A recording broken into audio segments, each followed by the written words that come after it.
Boa tarde, pessoal. Agora a gente vai estar apresentando o nosso trabalho sobre restauração florestal. Os integrantes do grupo são Alisson Machado, Ana Luísa Doratiotto, Caroline Guayumi, Pedro Adrian, William Andrade Nunes.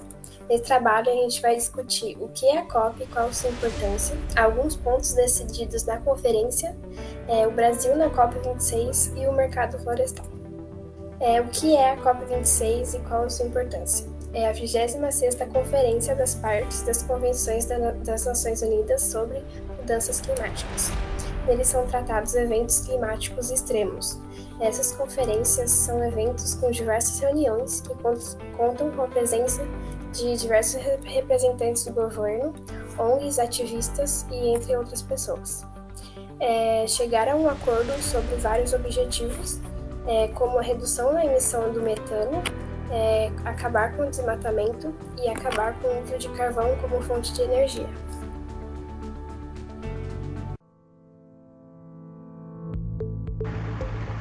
E o que foi decidido na COP26? Um dos principais avanços da COP foi a aprovação do artigo 6 do Acordo de Paris de 2015, que previa a regulamentação do mercado de carbono entre os países participantes. Também foi reconhecida a importância dos relatórios científicos, como o painel intergovernamental para as alterações climáticas. Inclusive, esse painel ele publicou em agosto desse ano um estudo indicando que por volta de 2030 pode haver o aumento da temperatura média global em 1,5 graus. E isso ocorreria 10 anos mais cedo do que havia sido estimado anteriormente. E o relatório também ele expressou extrema preocupação pelo fato das atividades humanas serem a causa do aquecimento global acelerado e enfatizou também a urgência da tomada de medidas de mitigação e a redução dos gases do efeito estufa. Na COP26 também foi firmado um acordo sobre a redução do uso de carvão na produção de energia e também do fim dos subsídios aos combustíveis fósseis. E o texto final da COP ele reconheceu que o financiamento para as medidas de adaptações aos eventos climáticos continua a ser insuficiente. Em 2015, durante o Acordo de Paris, foi reconhecido a necessidade dos países mais ricos a contribuírem com o financiamento de projetos de adaptações aos eventos climáticos nos países menos desenvolvidos, pois são esses países que são mais afetados e são os menos preparados para os desastres climáticos.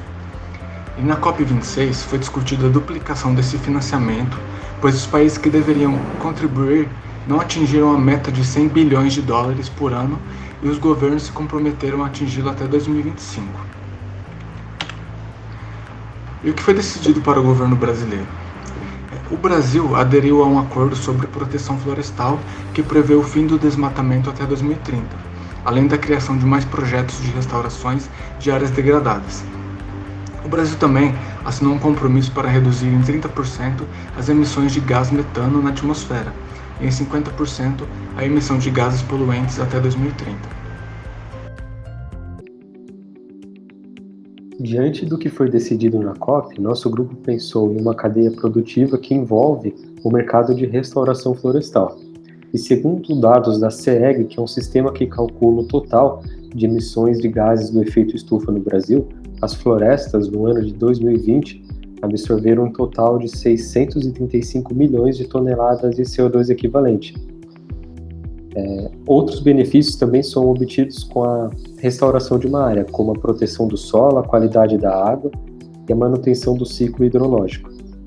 E quais programas que o Brasil tem hoje para incentivar empresas e produtores nesse processo? Então, após a COP, foi inaugurado o programa Floresta Viva, que é um programa de parceria do BNDES com a Petrobras, com o objetivo de financiar projetos na área de restauração florestal, com um total de investimento de 100 milhões de reais.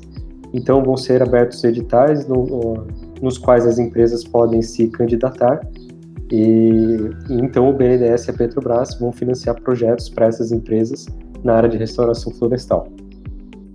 E anteriormente à COP, o Brasil já vinha com o programa Planaveg, que é um instrumento do Proveg. O Planaveg é o Plano de Recuperação da Vegetação Nativa, e que tem como objetivo a recuperação de 12 milhões de hectares até o ano de 2030. E agora falando um pouco mais da cadeia produtiva, então nosso grupo pensou uma cadeia produtiva para o mercado de restauração florestal, que começa nas áreas de coleta de semente, passando para a seleção dessas sementes, posteriormente para a produção das mudas nos viveiros e depois o plantio das mudas nas áreas a serem restauradas, e posteriormente espera-se a recuperação da área. Segundo estudos do IPEA, que é o Instituto de Pesquisa Econômica Aplicada, em uma área no estado do Espírito Santo, esse estudo ele mostra que, em muitos casos, a cadeia produtiva de restauração florestal ela acabava no ato de plantio das mudas. Então, muitos produtores acabavam não se beneficiando de um retorno econômico que essas áreas poderiam ter. Então, esse estudo mostrou no Espírito Santo que tem algumas atividades que têm sim retorno econômico após a área ser restaurada ou durante o processo de restauração.